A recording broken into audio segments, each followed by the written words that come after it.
The fluorescent lights of the VA hospital in Colorado Springs hummed their usual midnight song. Sarah Mackenzie moved through the East Wing corridor with practiced silence, her white sneakers squeaking softly against linoleum that had seen 30 years of veterans come and go. At 28, she'd spent the last 4 years in this building, and not once had anyone asked her opinion on anything beyond medication schedules and bedpan inventory. She was just the pretty blonde nurse, the one who smiled too much, the one whose daddy had been military, so they gave her the job out of pity. Tonight, like every night, she proved them wrong in ways they'd never see. Room 447, Harold Jennings, 72 years old, Gulf War veteran with PTSD so severe that sleep was his enemy and memory was his torture chamber. Sarah checked his chart, noted the elevated heart rate, the blood pressure creeping into dangerous territory. She'd mentioned it to Dr. Morrison 3 times this week. Each time, he'd patted her shoulder like she was a child playing doctor. "Sarah, just stick to your job. Leave the medical decisions to actual doctors." She'd smiled, nodded, went back to work. But tonight, Harold wasn't sleeping. His eyes were open, staring at the ceiling, and his lips were moving in a whisper that sounded like prayer or confession or both. "Sir?" Sarah approached slowly. "Mr. Jennings, can I get you something?" His hands shot out, grabbed her wrist with surprising strength. His eyes locked onto hers, wide and wild, and seeing something that wasn't in this room. "They left him," Harold whispered. "God forgive us, we left him. We left them all." Sarah's training kicked in. Calm voice, steady hands. "It's okay, Mr. Jennings, you're safe. You're home." "Reaper!" The word exploded from Harold's throat. "Reaper Mackenzie, don't leave me. Don't leave me, ghost." The clipboard clattered to the floor. Sarah's world tilted sideways, and for a moment, she forgot how to breathe. Reaper. That was her father's call sign. Captain Randall Reaper Mackenzie, SEAL Team 3, 156 missions, 89 confirmed kills. Legend among legends. Dead since 2009. "Mr. Jennings." Sarah's voice came out smaller than she intended. "Where did you hear that name?" Harold's eyes focused on her face, really seeing her for the first time. His grip loosened, and something like recognition flickered across his features. You got his eyes. Mackenzie eyes. Blue like the ocean he loved." "My father was Randall Mackenzie." "Was." Harold's laugh was broken glass.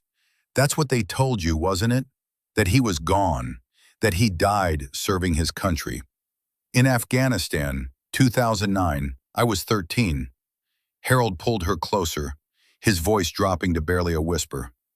"Pakistan, not Afghanistan, black site, 47 miles northeast of Peshawar. They got him. They got all of them. 52 men, American soldiers, still there, still breathing, still waiting for a country that declared them dead." The room spun. Sarah's medical training screamed at her to call for help, to sedate him, to mark this as a PTSD episode and move on with her shift. But her heart, the part of her that still woke up some mornings, expecting to hear her father's voice, calling her for their morning run, that part of her listened. "You're saying my father is alive?"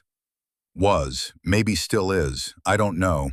I got out, made it home, but I heard things, whispers, prison compound, experiments. They keep them alive because dead men can't talk, but prisoners can be controlled." His hand went limp. The monitor beside his bed screamed an alarm. Sarah's hands moved on autopilot, checking his pulse, his breathing. Stable. He'd passed out, his body finally surrendering to exhaustion. She should report this, chart it, dismiss it as the ramblings of a broken mind. Instead, she walked out of that room, finished her shift in a daze, and drove home as the sun rose over the Rockies. Her apartment was small, 1 bedroom in a complex that charged too much and fixed too little. But it had a closet with a false bottom, and in that space, hidden from the world, was the truth of who Sarah Mackenzie really was. She moved the boxes of winter clothes, the old textbooks, the stuffed animals from a childhood that ended when men in dress uniforms knocked on her door and handed her mother a folded flag. The case was military grade, locked. She spun the combination, muscle memory from 1,000 nights just like this one. Inside, wrapped in oilcloth, was a Remington 700, custom built.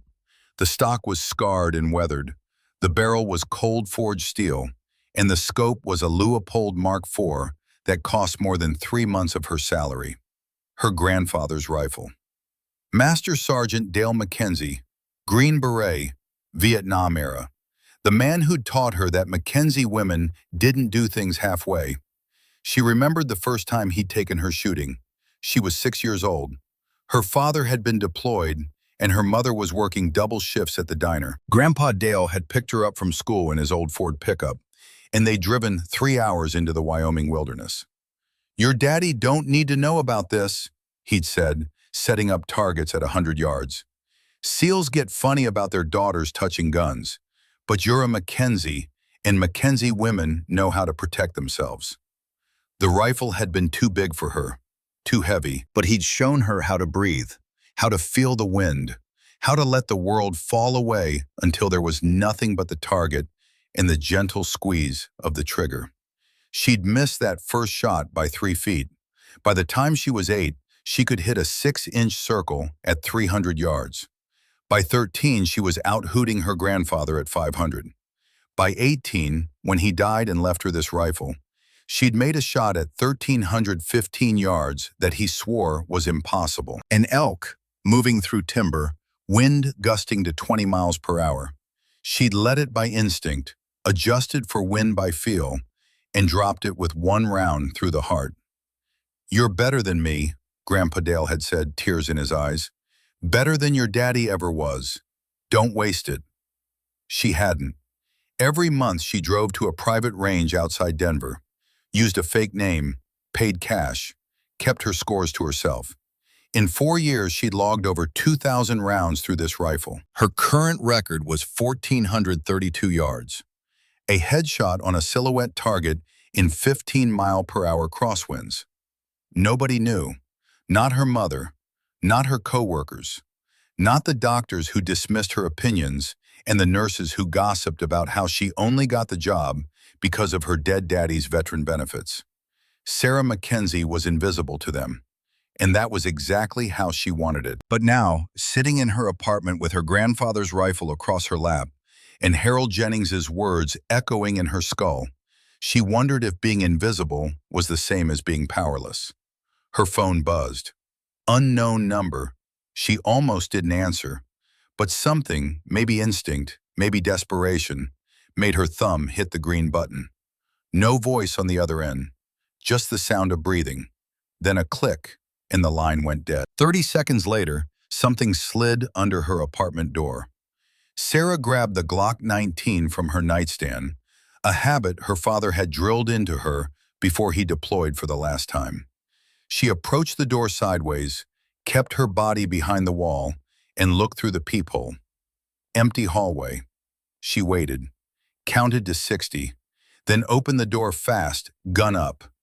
Nothing. Just a manila envelope, no markings, no postage. Inside was a single photograph, satellite imagery, high resolution, a compound surrounded by walls, guard towers visible at each corner. Buildings arranged in a square, coordinates printed in the corner, 34.2 degrees north, 71.8 degrees east. Pakistan, northeast of Peshawar, and handwritten across the bottom in ink that looked old and faded. "Your father is alive. Meet me. T."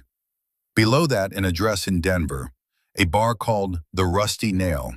Tonight, 8 p.m. Sarah's hands shook. This could be anything. A trap, a scam, a sick joke from someone who knew her history and wanted to twist the knife. Or it could be the truth. She looked at the photograph again, zoomed in with her phone's camera. There, in the corner of one building, barely visible, was something spray-painted on the wall. A trident, the seal trident, her father's mark. The rusty nail sat in a part of Denver where gentrification hadn't quite arrived, the kind of place where bikers and veterans drank cheap beer and told stories that got bigger with each round. Sarah walked in at 7:58, dressed in jeans and a jacket that hid the Glock on her hip. The man sitting in the back booth didn't look up when she entered. He was studying a glass of whiskey like it held answers to questions he'd stopped asking years ago.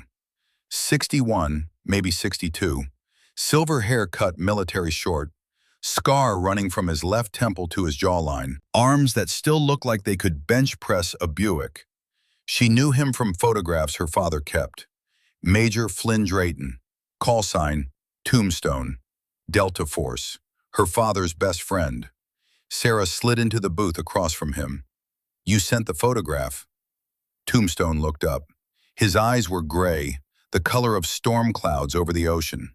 They studied her face with an intensity that made her want to squirm, but she held his gaze. "You look like him," Tombstone said. "Same stubborn set to your jaw, same eyes that see too much." He pushed the whiskey aside. "Your father was the best SEAL I ever worked with. Saved my life in Fallujah. Took a bullet meant for me in Kandahar. When they told me he died in 2009, I didn't believe it." "Why not?"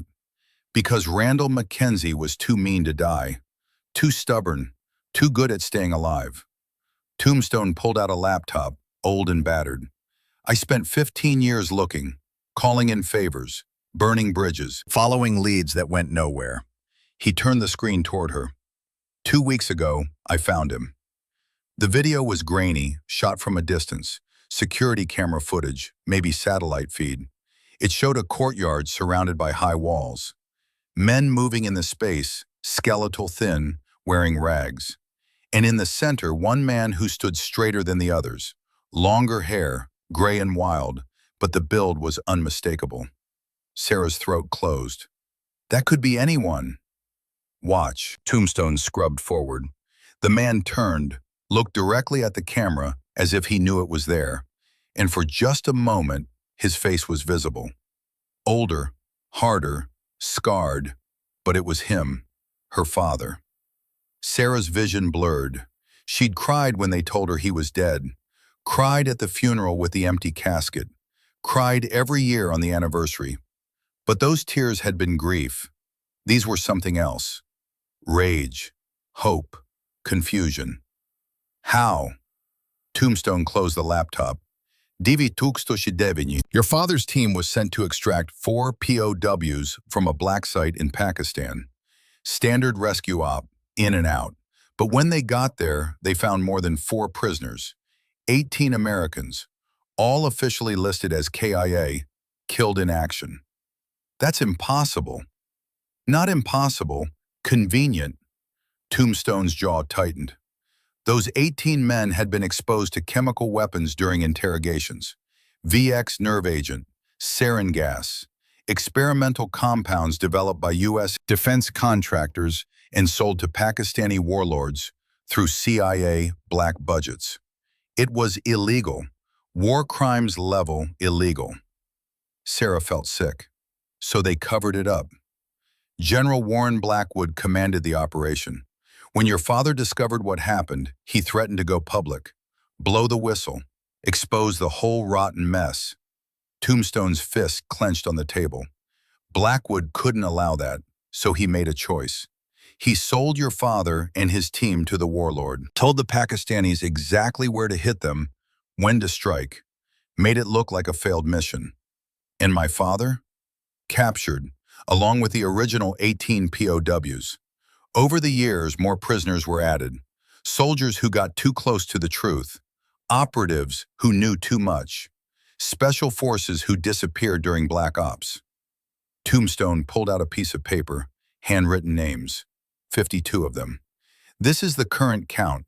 52 American servicemen, held in that compound, tortured, experimented on, kept alive because dead men can't be leveraged. Sarah stared at the list. Her father's name was at the top, POW number 1. "Why are you telling me this now?" Because 3 days ago, we intercepted a communication. Commander Hakim Zarif is moving the prisoners. New location. Somewhere we can't track. We have a 72-hour window before they disappear forever. Tombstone leaned forward. I'm putting together a team. Private contractors, off the books. We go in, we extract the POWs, we expose Blackwood, and we bring your father home. And you want me because I need a medic.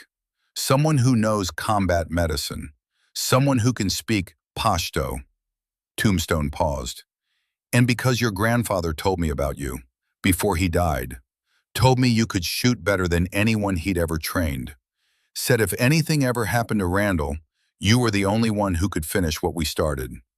Sarah's heart hammered. Grandpa Dale told you? Called me 2 weeks before his heart attack. Said, Flynn, if my son don't come home, my granddaughter's going to be the one to go get him. And God help anyone who stands in her way. Tombstone's expression softened. He believed in you. Your father would too. The question is, do you believe in yourself? Sarah looked at the list of names again. 52 men. 52 families who thought their sons and fathers and brothers were dead. And her father, alive, waiting. What do you need me to do? Tombstone smiled. Pack your gear. We leave in 48 hours. The safe house was a ranch in Wyoming, 3 hours from anywhere that mattered. Sarah drove through the night, the Remington 700 locked in its case in the trunk. The ranch appeared as the sun crested the mountains. Tombstone met her at the door. You made good time. I drove fast. Good, we need fast. He led her inside. The team's waiting. The living room had been converted into a tactical operations center. Maps covered the walls, satellite imagery, weapon crates stacked in the corner, and 3 men who looked like they'd been carved from granite and bad decisions. The first was massive, 6'4", 260 pounds of muscle and scar tissue. His head was shaved, and his left eye was clouded white, blind from some old injury. Sergeant Major Wade Callahan, Tombstone said. Call sign, Brick. 75th Ranger Regiment. Demo expert and heavy weapons specialist. Brick nodded at Sarah, but didn't smile. Ma'am. The second man was older, late 50s, with brown hair going silver and wire-rimmed glasses. Dr. Ethan Graves, Army combat medic, 22 years of service. Graves offered a small smile. Pleasure, Miss Mackenzie. The third man was younger, early 30s, red hair, freckles, thin build. Lieutenant Nash Hendricks, Army Intelligence, Communication Specialist. Nash waved without looking up from his screens. Hey, Tombstone gestured to the maps. The compound is 47 miles northeast of Peshawar. 4 buildings, guard towers at each corner. Estimated 35 armed guards. The POWs are held in the basement of Building 2. Brick crossed his arms. 35 tangos. We're 5. Odds suck. We're not engaging 35. We're ghosting in, extracting the POWs, and ghosting out. Tombstone looked at each of them. This is not sanctioned. If we get caught, the U.S. government will disavow us. If we die, there's no honor guard. Dr. Graves adjusted his glasses. And if we succeed? Then 52 men come home, and General Blackwood goes to prison. Brick grunted. I'm in. Nash nodded. Same. Graves looked at Sarah. You're Reaper's daughter? Yes. He talked about you, said you were the toughest kid he'd ever met. Graves extended his hand. It's an honor to help bring him home. Sarah shook his hand. Brick, however, wasn't convinced. Boss, with all due respect, she's a nurse, a civilian. She's going to get us killed. She's Reaper's daughter, Tombstone said. Being someone's kid don't mean shit in a firefight. Can she even shoot? Sarah met his gaze. I can shoot. Brick laughed. Honey, shooting paper targets at a range is different from shooting at a man who's shooting back. Then test me. Brick raised an eyebrow. What? You don't believe I can do this? Fine. Test me, right now. All right. Brick walked to the weapon crates, pulled out an M4 carbine and handed it to Sarah. There's a range out back, 10 targets at varying distances, 100 yards to 1,000. You hit 7 out of 10, you're in. Sarah took the M4. Can I use my own rifle? You brought your own rifle? In my truck. Sarah retrieved the case, opened it. The Remington lay nested in foam. Brick whistled low. That's serious hardware, custom stock, match-grade barrel, loopholed Mark IV. It was my grandfather's. Dale Mackenzie. Brick's demeanor changed. I know the name, legend in the sniper community. He taught me everything. All right, use your rifle. Same deal, 7 out of 10. They walked out back. Sarah sat up prone, the Remington stock nestled into her shoulder. She controlled her breathing, felt the wind, adjusted the scope. 100 yards. She squeezed the trigger. Center mass. 200 yards. Center mass. 300. Center mass. 400. Headshot. Brick stopped talking. 500 yards. Headshot. 600. Center mass. 700. Center mass. 800. Headshot. Nash looked up from his laptop. Holy shit! 900 yards. The wind gusted hard. Sarah compensated, led left, fired, center mass. 1,000 yards, the furthest target. Wind at 15 miles per hour. Sarah took her time, breathed, calculated, let the world fall away. She fired. The bullet took 2.5 seconds to reach the target. Headshot. Perfect, 10 out of 10. Silence.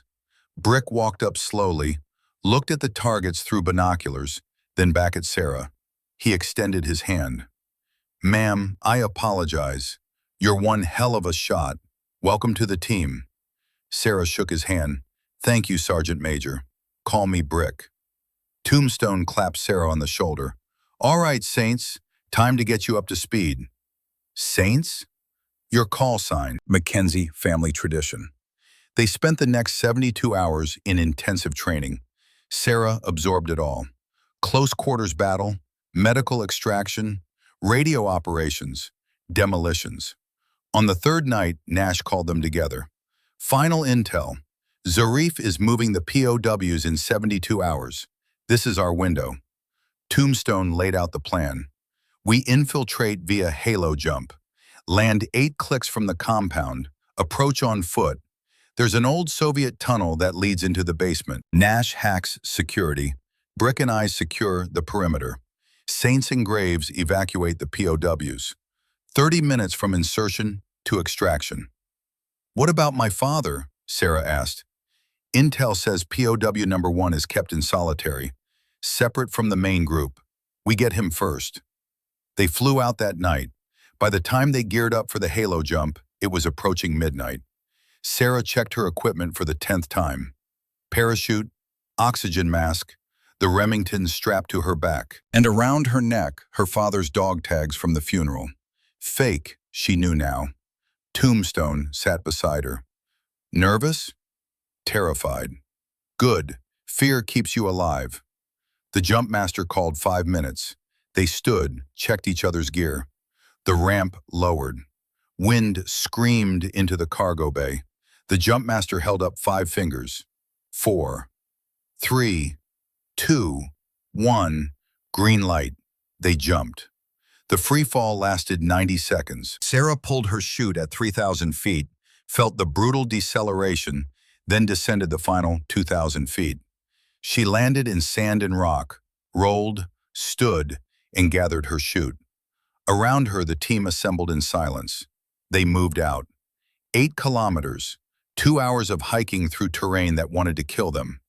3 kilometers from the compound, Tombstone raised a fist. Stop. Nash hacked into the security feed. 32 guards, rotation every 15 minutes. The tunnel? Clear, but there's a lock. Give me 3 minutes. They descended into the tunnel, old Soviet construction, half collapsed. Nash worked his bypass device, and the lock clicked open. The tunnel ended at a steel door. Tombstone opened it slowly. They emerged into a basement, and there, in the dim light of a single bulb, were 49 men. Skeletal, bearded, dressed in rags. One man, a colonel, stepped forward. "Who are you?" Tombstone lowered his weapon. "United States military. We're here to bring you home." The silence that followed was profound. Then slowly, men began to weep. Sarah moved among them, triaging quickly. 15 men in critical condition. She grabbed the colonel's arm. "POW number 1, Captain Randall Mackenzie. Where is he?" The colonel's eyes widened. "Reaper? You know Reaper?" "He's my father. Solitary, back hallway. They keep him separate." Sarah ran. The hallway was narrow, lined with cells. At the end, one door with 3 locks. Tombstone worked the locks, and the door swung open. The cell was 6 feet by 8 feet. No window, no bed. And in the corner, a man. Long, silver-white hair, beard equally long, body thin but muscled. Sarah stepped inside. "Dad?" The man didn't move. "Captain Mackenzie?" Slowly he raised his head. The face was older, scarred, weathered, but the eyes were the same, blue as the ocean. "Another interrogation?" His voice was rough. "Zarif's getting creative, sending a woman this time." Sarah pulled off her night vision goggles, her tactical mask. "Dad, it's me. It's Sarah." Randall Mackenzie stared at her. Confusion, disbelief. "Sarah? No, Sarah's a child, 13 years old. This is a trick." Sarah knelt in front of him. "I'm 28, Dad. It's been 15 years. I thought you were dead. We had a funeral. I've mourned you for half my life." Her voice cracked. "But you're not dead. You're here, and I'm taking you home." Randall reached out with a trembling hand, touched her face. You look like your mother. Same smile. I have your eyes. Mackenzie eyes." A sound escaped him. Half laugh, half sob. "Oh God, Sarah, my baby girl, you're real. You're really here." She grabbed his hand. "I'm really here, and we're leaving, all of us. 52 POWs going home." Randall tried to stand, stumbled, and Sarah caught him. "Can you walk?" "I can run if I have to." He gripped her shoulder. "Who came with you?" "Tombstone, Brick, Graves, Nash." "Flynn Drayton is here?" Randall's eyes lit up. "That beautiful bastard." They moved back to the main room. Tombstone looked up, saw Randall, and the hardened soldier's mask cracked. "Ghost." "Tombstone." They embraced. But the reunion was cut short. The alarm blared. Red lights flashed. "Intruders in Sector 4. Lockdown initiated. Kill on sight." Gunfire erupted from the stairwell. Brick returned fire. "We're blown! Multiple tangos incoming," Nash shouted. "The tunnel's been sealed. Explosive charges." Tombstone grabbed his radio. "Execute contingency plan Echo." Sarah pulled her father to cover as bullets chewed through the walls. They were trapped. 54 Americans, and the only thing between them and death was each other. Randall looked at his daughter and smiled. "Welcome to the shit, Saints. Let's see what Mackenzies are made of." Sarah checked her M4, made sure the magazine was full, and nodded. "Let's give them hell, Dad." The basement had become a killing field. 12 guards poured down the stairwell, AK-47s blazing. Brick's M240 answered with a sustained roar. 3 guards dropped in the first burst, 4 more in the second, but more kept coming. Sarah pulled her father behind a concrete column, her M4 coming up smooth. Breathe. Aim. Squeeze. The rifle kicked against her shoulder. 60 meters, center mass. The guard fell. Beside her, Randall fought with an AK-47 stripped from a fallen guard. 15 years of captivity should have slowed him, but muscle memory was beautiful. 2 rounds, 2 bodies. He glanced at Sarah. "Where'd you learn to shoot like that?" "Grandpa Dale." Randall fired another burst. "Dad taught you?" Every weekend from age 6 to 18. Your form's better than mine. Tombstone moved like a ghost through the smoke, his suppressed M4 coughing death. Nash worked at his laptop while bullets chewed the wall above his head. Boss, 20 more tangos en route. ETA 2 minutes. The tunnel? Tombstone shouted. Collapsed. Brick's M240 ran dry. He transitioned to his sidearm. We need another exit or we're dead. Randall stepped forward. Service elevator. North wall. Go straight to the roof. Tombstone shot him a look. You sure? I've spent 15 years mapping every inch of this place. Through that door. 30 meters. But it'll be guarded. Everything's guarded. Tombstone made the decision.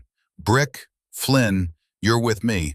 We clear the path. Saints, Graves, you get these POWs ready to move. Sarah moved among the 49 prisoners, assessing conditions. 15 were critical. Severe malnutrition, untreated infections. Dr. Graves worked beside her. Saints, 10 of these men won't survive transport, not without stabilization. Then we stabilize them. That takes time we don't have. Sarah looked at the prisoners, men who'd endured a decade or more of torture. We make the time. Tombstone, Brick, and Randall fought their way to the elevator. The hallway was a concrete corridor barely wide enough for 2 men. Perfect defensive position. Guards had set up a machine gun nest at the far end. Brick pulled a flashbang, cooked it, and threw it. The grenade detonated. Brick charged through, his bulk absorbing 2 rounds, and drove his shoulder into the machine gun position. The guards went down. Brick's Kimber barked twice. Silence. Tombstone and Randall cleared the remaining rooms. 2 more guards. 4 shots. 2 bodies. The elevator was old Soviet construction. Steel cage. Hand-crank mechanism. Tombstone keyed his radio. Saints, Graves, we're clear. Start moving the POWs. The evacuation was chaos. 49 men being half-carried through a basement while gunfire echoed. Sarah supported a prisoner on each side. Randall appeared beside her, took one of the men. Father and daughter, moving together. I miss this, Randall said. Getting shot at? No, having you to fight beside. They reached the elevator. Tombstone coordinated. First load, 20 POWs. Graves, you're with them. Dr. Graves climbed in, and Brick worked the hand crank, hauling them upward. 29 POWs remained plus the team. They'd need 2 more loads. And judging by the gunfire, they didn't have time. We're going to have to fight our way up, Tombstone said. Then we kill 30 tangos, Randall said. Brick's voice crackled over the radio. Roof secure. First group safe. Bringing elevator back down. But before anyone could respond, a new sound cut through the chaos. Rotors. Heavy. Military grade. Nash's voice, tight with tension. We've got incoming.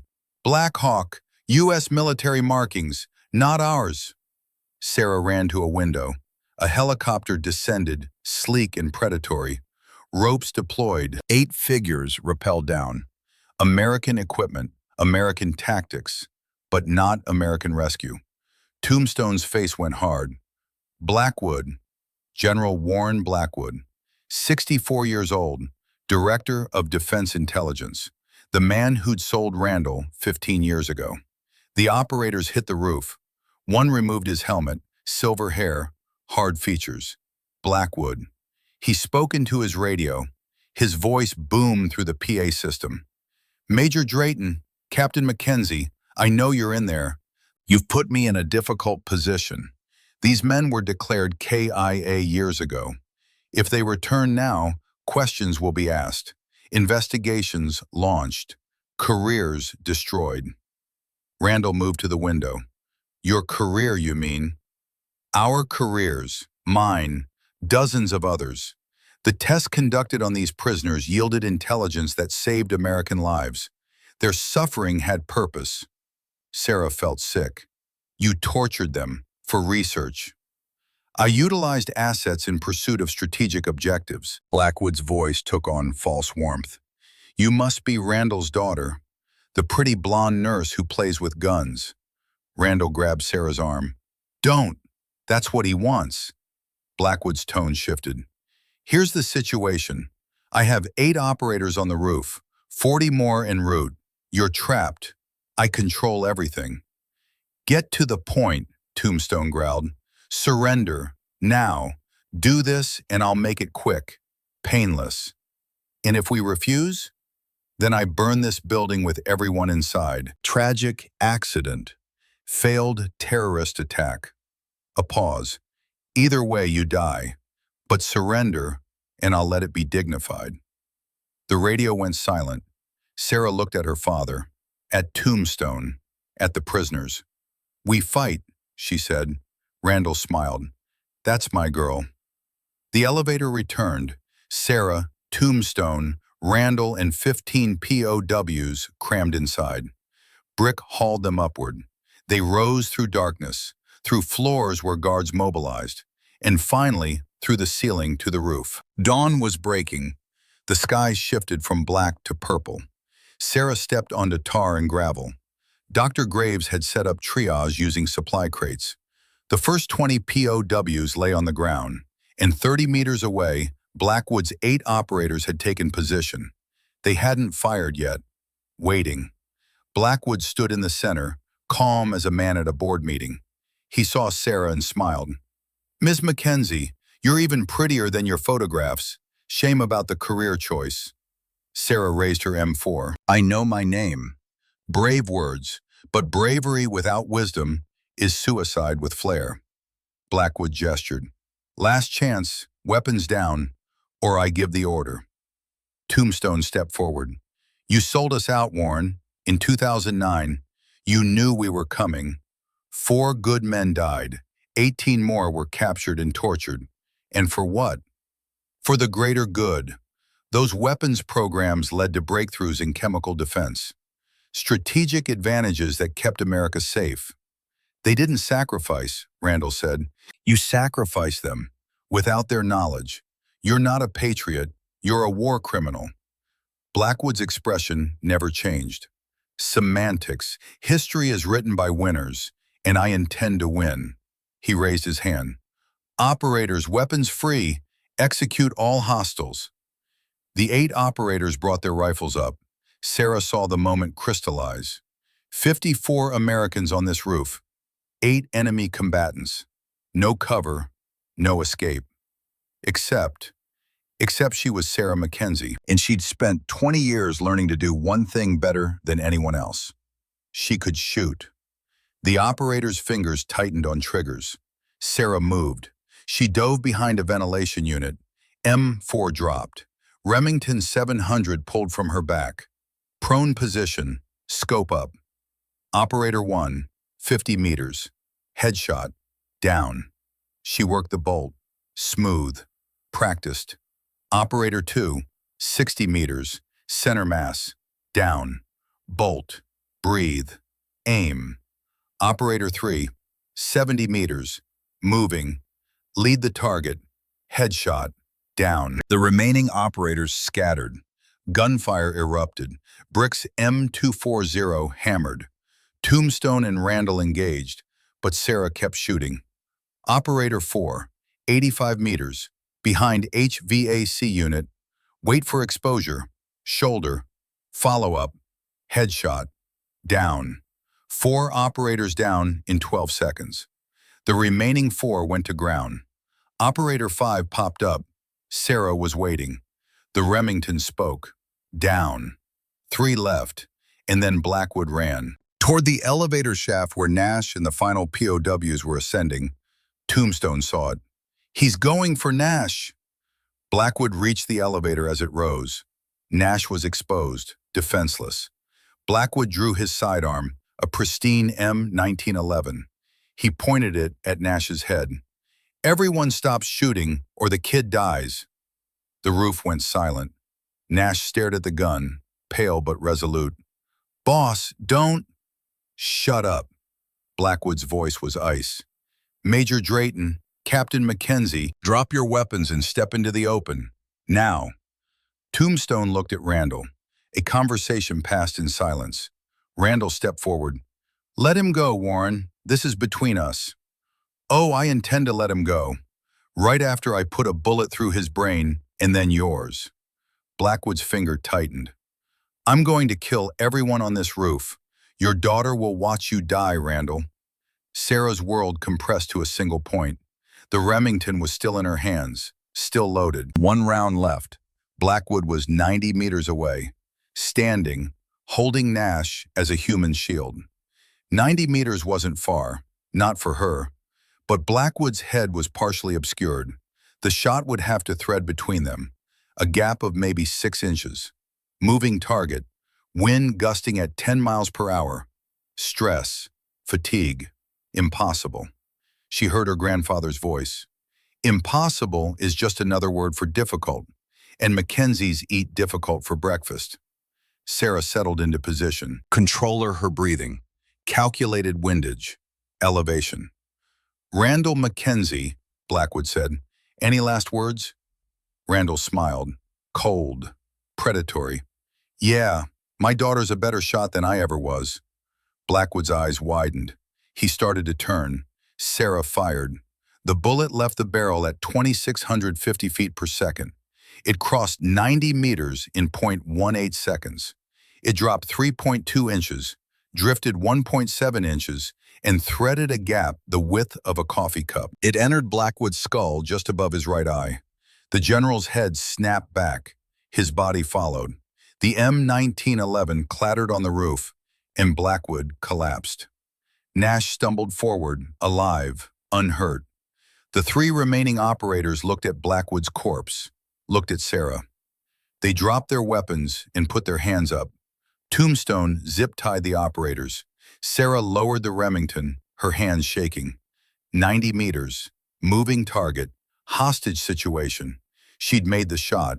Randall walked over slowly, looked at Blackwood's body, then at his daughter. 90 meters, 6-inch gap. That's impossible. I was going to say incredible. Randall pulled her into a hug. You just saved all of us. But Brick's voice cut through. Boss, we've got a problem. Everyone turned. From the compound courtyard below, Commander Hakeem Zarif emerged. Burned, bleeding, but alive. And in his hands, an RPG launcher. He aimed it at the roof, at the POWs. You take my prisoners. I take your lives. His finger moved to the trigger. Randall saw it, saw the angle, saw that the RPG would hit the POWs. He didn't think. He ran.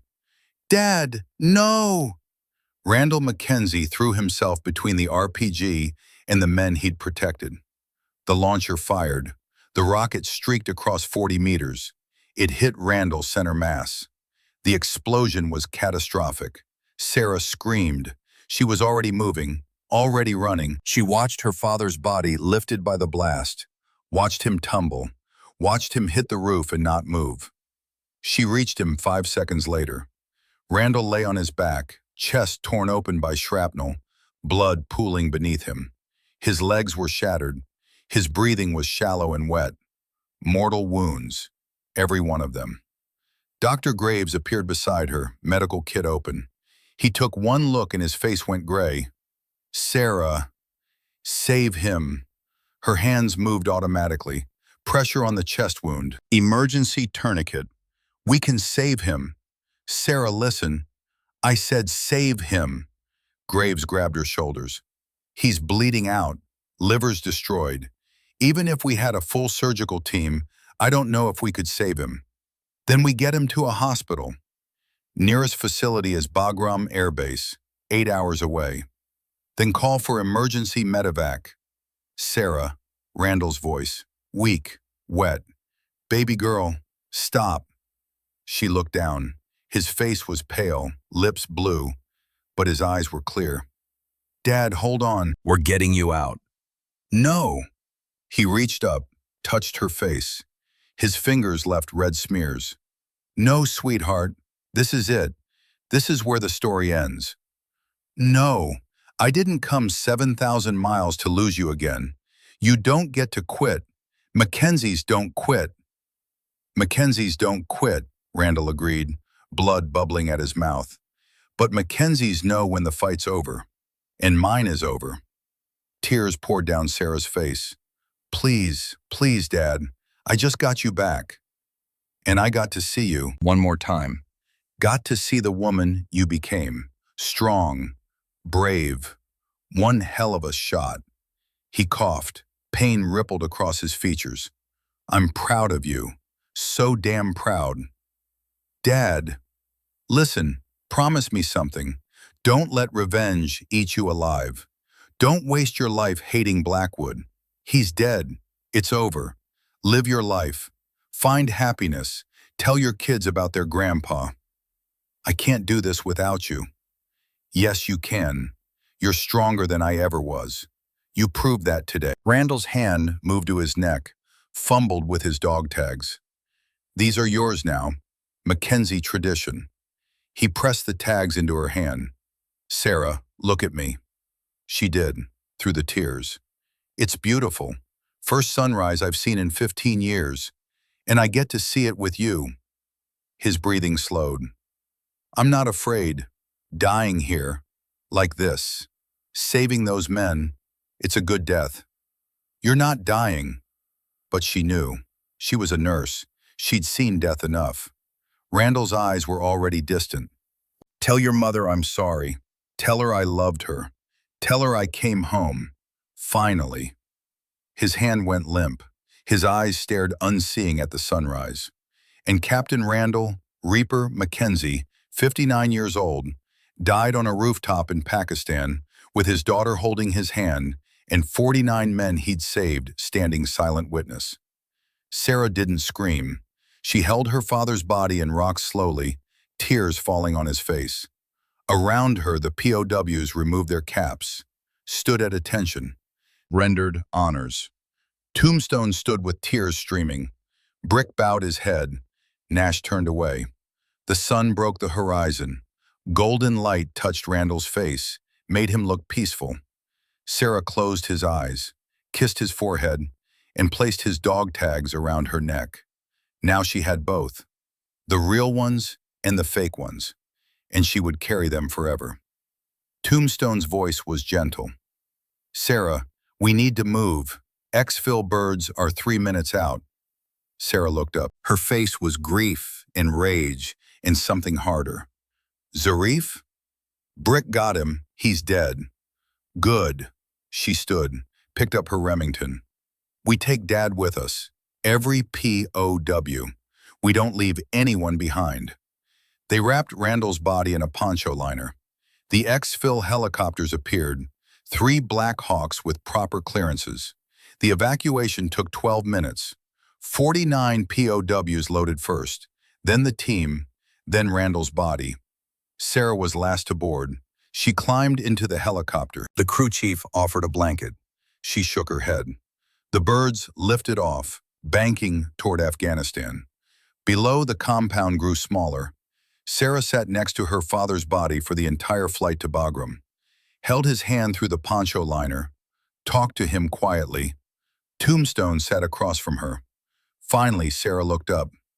What happens now?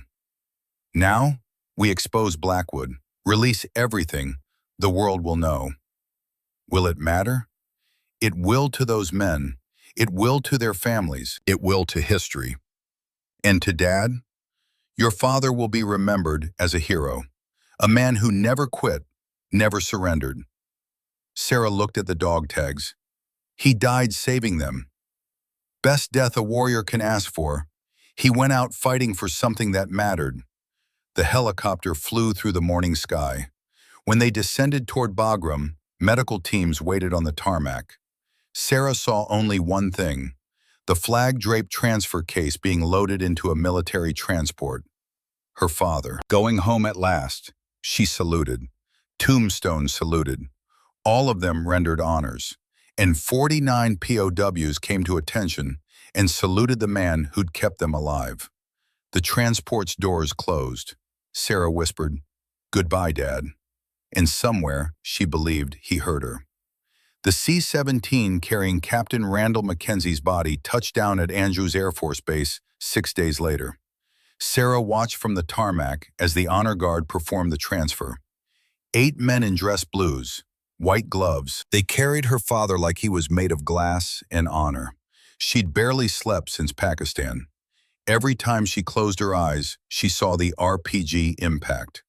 The 49 POWs had been processed through Bagram, then Ramstein, then stateside. Medical evaluations, debriefings, psychological assessments. Sarah had stayed with them through all of it, held hands with men who woke screaming, listened to stories that would haunt her forever. Now, standing on American soil with her father's casket 20 feet away, she felt nothing. Numbness had replaced grief. Tombstone stood beside her in dress uniform. The ceremony's in 3 hours. President will be there. He deserves it. A black SUV pulled up. Nash stepped out, laptop bag over his shoulder. Boss, the media packages went live 2 hours ago. New York Times, Washington Post, CNN, every major outlet. How bad? Bad for them, good for us. Nash showed them headlines. General Blackwood dead.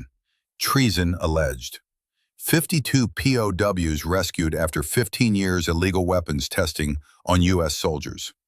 Dodd Inspector General launches investigation. Sarah scanned the articles, photographs of the compound, audio recordings of Blackwood's confession, testimony from POWs. The government was scrambling, denying knowledge, promising investigations, but the truth was out. Public reaction? Tombstone asked. Outrage, protests, 3-star general forced to resign. Nash scrolled. But there's something else. Someone leaked your names. The story's being called the Tombstone Operation. Your heroes. Sarah looked at her own face on news sites. Hospital ID badge photo. Nursing school graduation. Candid shot at a range. Headlines made her sick. Nurse daughter saves 49 POWs the impossible shot. 1,247 yards, Sarah Mackenzie, hospital to hero. I'm not a hero, Sarah said. I'm just someone who lost her father twice. A uniformed officer approached. Ms. Mackenzie, the president would like to speak with you. Sarah wanted to refuse, but Mackenzie's didn't hide. The president waited in a private room. Early 50s, gray at temples, lines around his eyes. He stood when she entered, extended his hand. Ms. Mackenzie, I'm deeply sorry for your loss. Sarah shook firmly. Thank you, sir. Your father was remarkable. What he endured, what he sacrificed. The president's voice was genuine. There are no words. No, sir. I want you to know we're forming a task force. Full investigation. Everyone involved will be held accountable. Sarah met his eyes. Will you really? Or will it get buried in classified reports until everyone forgets? The advisors shifted, but the president didn't flinch. That's fair. I can't promise perfect justice. The system is complicated, but I can promise this. Your father's name will be honored. Those 49 men will receive recognition, and the people responsible will face consequences. General Blackwood is already dead. Yes, but he wasn't working alone. Contractors, bureaucrats, officers who looked away. They will answer. Sarah wanted to believe him. I'll believe it when I see it, sir. The president smiled, sad but understanding. Fair enough. You did more in 1 week than most do in a lifetime. You saved 49 lives. You exposed a conspiracy. My father showed me that. Then he taught you well. The president gestured to his aide, who brought forward a wooden case. This is premature. The official ceremony will be in weeks, but I wanted you to have this now. He opened the case. Inside was the Medal of Honor. Sarah stared. The highest military decoration. Sir, I'm not military. I can't accept this. We're making an exception. Civilian Medal of Honor. Authorized by Congress in extraordinary circumstances. The president was firm. You earned it. That shot you made, military snipers are calling it impossible. But you made it. Sarah looked at the medal, thought about her father. about grandfather Dale. My father should get this, not me. Your father is receiving the Navy Cross, posthumously, for 15 years of resistance and ultimate sacrifice. The president closed the case, pressed it into her hands. But you earned this. Take it. Let the world know heroes come in all forms. Sarah held the case, heavier than expected. Thank you, sir. The ceremony was held outdoors. Thousands attended, news cameras everywhere. Sarah stood in the front row with Tombstone, Brick, Dr. Graves, and Nash. All except Sarah wore dress uniforms, borrowed or bought. Sarah wore her father's dress blues. Too big, tailored for a man 6 inches taller, but she'd altered them herself, working through the night with needle and thread. She wore his dog tags, both sets. She carried his legacy. The honor guard brought the casket forward, flag draped, perfect creases. The president spoke, words about duty and honor, about a man who'd served in shadows, about a father who'd held on to hope for 15 years. Sarah heard the words but didn't process them. She watched the 49 POWs assembled in a special section. They'd asked to attend. This was their brother, their leader. The oldest POW, the colonel with the missing leg, struggled to his feet, saluted, held it until his arms shook.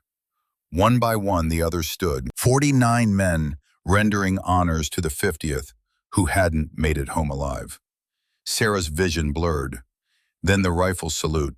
7 men, 3 volleys, 21 shots that echoed and made Sarah flinch. The bugler played taps, the loneliest song, the sound of goodbye on wind and grief. And finally the flag folding, 13 folds, each symbolic, each perfect. The officer knelt before Sarah. On behalf of the President of the United States Navy, and a grateful nation, please accept this flag as a symbol of our appreciation for your loved one's honorable and faithful service. Sarah took the flag, held it to her chest, and finally, after days of numbness, she broke. The tears came, silent, streaming. She didn't sob, just let the pain pour through her eyes while her body remained rigid. Tombstone put his hand on her shoulder. Brick stood at attention. Graves and Nash bowed their heads. The ceremony ended. The crowd dispersed. But Sarah remained, holding the flag, staring at the casket that would soon be lowered at Arlington. A man approached, late 60s, weathered face, Vietnam veteran cap.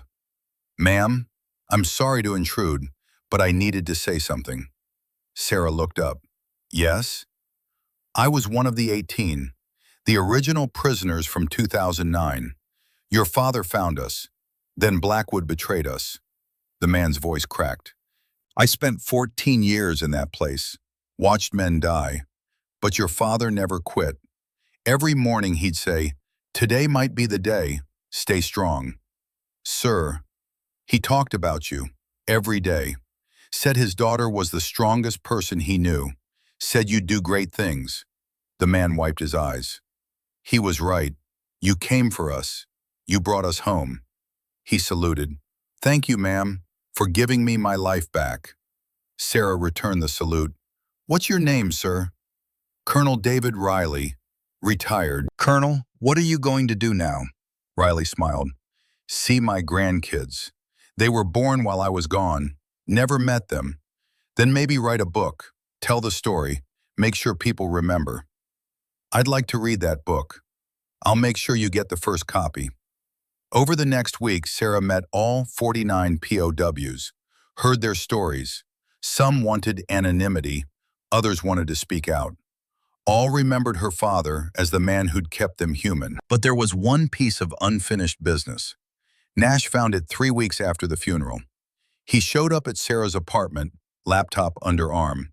Saints, we need to talk. Sarah let him in. Her apartment was sparse. She'd packed most belongings, given notice at the VA hospital.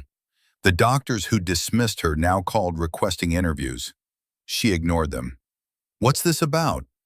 Nash opened his laptop. I've been going through Blackwood's files financial records, communications, and he's not the only one. Nash pulled up a document. Names. Dozens. Blackwood was part of a network. Officers, contractors, politicians. They call themselves the Initiative. Their goal is maintaining American dominance through any means. Black ops, illegal testing, assassinations. Sarah felt sick. How many? At least 70 I can identify, probably more. Embedded in DOD, CIA, state, even Congress. Nash scrolled through charts. Blackwood was one node. Kill him, and the network routes around the damage. So what do? We expose them, all of them, release everything, burn it down. Tombstone appeared in the doorway. That's a death sentence, Nash. These people don't forgive. Then we eliminate them first, with sunlight, transparency. Sarah looked between them. You're talking about war with the American shadow government. Yes, Nash said simply. They'll destroy us. Probably. Sarah thought about her father. About 15 years in a cell. About 49 men tortured for bureaucratic convenience. How long until you can compile everything? Nash grinned. It's already compiled. Just needed your permission. Then release it, all of it. Every name, every operation. Let the world see what these people are.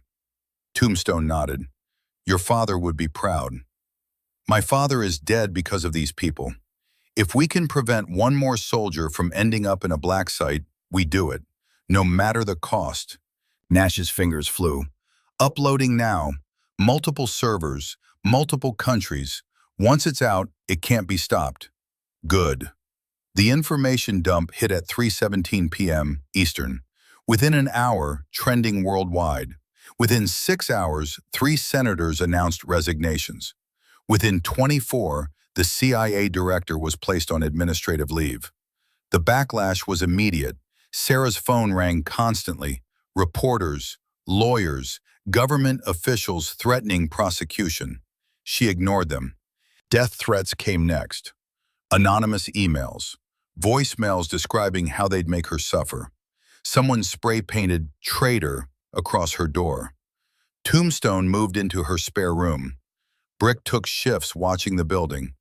Graves checked her food. Nash monitored her digital footprint. They'd gone to war, and the enemy was everywhere. But Sarah refused to hide. 6 weeks after the data release, she enlisted in the Army. The recruiter looked at her file with confusion. Ma'am, you're 28, college-educated, nursing degree. You could enter as an officer. I don't want to be an officer. I want to be a combat medic. 68 whiskey, enlisted. You'll be taking orders from 20-year-old sergeants. Good, they'll keep me humble. Any particular reason? Sarah touched the dog tags. I want to help bring soldiers home. The living ones this time. Basic training at Fort Jackson was easy. After infiltrating hostile compounds, crawling through mud while someone yelled felt therapeutic. She excelled. Top of her class in marksmanship, top 5 in physical fitness, perfect scores on exams. Her drill sergeant pulled her aside during week 6. Private Mackenzie, you're not normal. I can see it. You've seen real combat, haven't you? Yes, drill sergeant. What are you doing here? Why not officer or contractor? You could make 6 figures. Because I need to earn this, drill sergeant. Need to prove I'm not just the nurse who got lucky, not just Reaper's daughter. I need to be a soldier on my own merit. The drill sergeant nodded. Respect that. Carry on. After basic came advanced individual training. 16 weeks at Fort Sam Houston. Sarah absorbed everything. Battlefield medicine, trauma surgery, CBRN defense. During a break, she received a letter, handwritten, postage from Wyoming. She opened it carefully. Dear Sarah, I hope this finds you well. It's me, Colonel Riley. I finished the book. It's called 15 Years, A Story of Survival and the Man Who Never Quit. It's about all 52 of us, but mostly about your father. The publisher wants to rush it. Part of me wants to refuse, Keep our story private. But Randall would want the truth told. I'm sending an advance copy. You're mentioned. The daughter who became a warrior. The impossible shot. I hope I did you justice. Stay strong. Colonel David Riley. Inside was a manuscript. 400 pages. Sarah stayed up all night reading. Riley had captured everything. The torture, the experiments, the men who broke and those who didn't. And through it all, Randall Mackenzie, refusing to let prisoners lose hope. There was a chapter about Sarah, about the rescue, about the shot Riley said was impossible but necessary, about Randall's pride and his willingness to die so others could live. Sarah cried reading it, but they were good tears, healing tears. When she graduated, she was assigned to the 75th Ranger Regiment, first female combat medic in Ranger history. The press made a big deal. Sarah ignored them. The Rangers tested her immediately. Heaviest ruck, worst shifts, most dangerous scenarios. She crushed them all. During a live fire exercise, a Ranger took simulated shrapnel, arterial bleed. Sarah moved through bullets, applied tourniquet, called medevac, and returned fire within 90 seconds. The instructor pulled her aside. That was textbook. Where'd you learn to work under fire? Pakistan, Sergeant. The real thing makes training feel easy. Fair point. Welcome to regiment. 6 months later, deployment orders. Syria. Counter-terrorism operations. Embedded with special forces. The night before deployment, Tombstone, Brick, Graves, and Nash threw her a party. Small gathering at a bar outside Fort Benning. Brick raised his beer. To Saints, best shot I've ever seen and toughest medic in the Army. They drank. Graves spoke next. To Randall, who raised a daughter worthy of the Mackenzie name. They drank again. Nash simply said, "Don't die over there." "I'll do my best." Tombstone was last. "Your grandfather would be proud. Your father would be proud. And I'm proud. You took the worst moment of your life and turned it into purpose. Don't lose it." Sarah felt the weight of dog tags, felt the Remington waiting in her gear, felt the legacy of warriors stretching back through generations. "I won't. I promise." The deployment was dust and heat and boredom punctuated by terror. Sarah treated everything from heat stroke to gunshot wounds to amputations.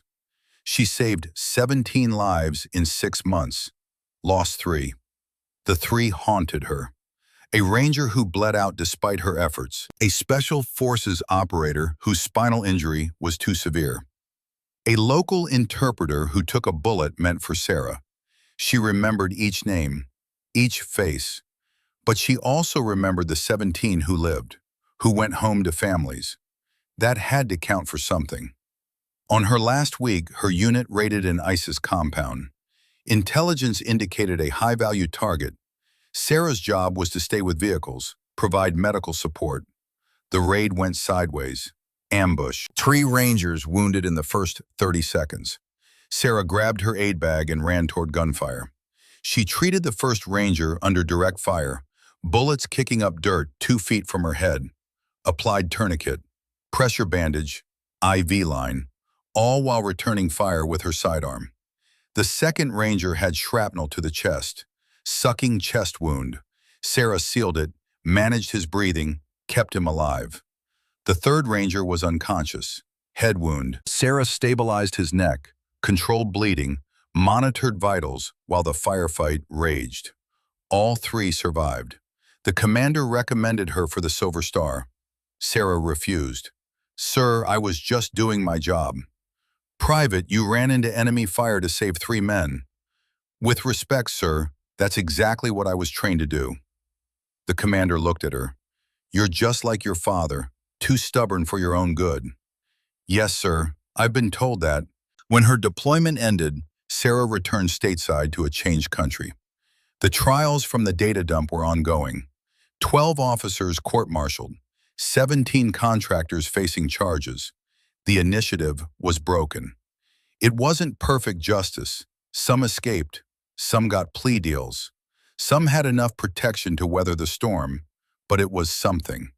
Sarah received orders to Walter Reed, training assignment, teaching new combat medics, full circle, back to where it began. On her first day, she walked through halls where she'd been dismissed as just a nurse. The doctors who'd ignored her now nodded respectfully. The administrators who doubted her now asked for input. She wore specialist rank, E4. Nothing special, but she'd earned it. During a break, she visited Harold Jennings's room, the old veteran who'd started everything. He was awake, lucid, looked better than he had in years. "Mr. Jennings, do you remember me?" Harold's eyes focused. Recognition dawned. "Nurse Mackenzie. No, wait, Soldier Mackenzie. I saw you on the news. You brought them home. You brought Reaper home. I tried. He didn't make it. But he died free, died fighting. That's all any soldier can ask for." Is it enough? It has to be. 2 years after the rescue, Sarah received an invitation. The 49 POWs were gathering for a reunion. Private event, no press, just the men who'd survived and the people who'd brought them home. It was held at a ranch in Montana. Wide open spaces, clean air. Sarah drove there alone, Remington in the trunk. She'd been given permission to keep it. Special exception for a weapon with historical significance. The reunion was emotional. Men who'd been skeletal were now healthy. Men who'd lost limbs had prosthetics. Men who'd seemed broken had rebuilt themselves. They embraced Sarah like family, told her stories about her father, thanked her for giving them back their lives. Colonel Riley presented her with the first published copy of his book. It had been a bestseller. Money from sales was going to veteran charities. "Your father's story is helping people," Riley said. "That matters." It does. That evening, as the sun set over Montana mountains, the 50 people gathered around a bonfire. Tombstone, Brick, Graves, Nash, the 49 POWs, and Sarah. They shared a moment of silence for the 3 POWs who died during rescue, for soldiers who died in black sites, for Captain Randall Mackenzie. Then they shared stories, laughter, hope. And Sarah realized something profound. Her father hadn't just saved these men's lives. He'd given them something to live for. Purpose. Brotherhood. She was carrying on that legacy. Every soldier she treated, every life she saved. The Mackenzie tradition continued. A year later, Sarah received her honorable discharge. She'd served 5 years, saved 43 lives in combat, trained hundreds of medics, made specialist, then sergeant, then declined further promotion. She could have stayed, made it a career, but there was other work. She opened a clinic in Colorado Springs, free medical care for veterans, specialized in PTSD, addiction recovery, helping former soldiers transition. Tombstone helped fund it. Brick volunteered as security. Graves came out of retirement. Nash set up their systems. They called it the Reaper Foundation. On the wall hung 3 items: a photograph of Randall in SEAL uniform, the flag from his funeral, and a shadow box containing his Navy Cross, his dog tags, and a single .308 casing from the shot Sarah had made at 1,247 yards. Patients asked about it sometimes. Sarah would smile and tell them about her father, about impossible shots in impossible situations, about refusing to quit. Some understood, some didn't, but all felt the weight of legacy.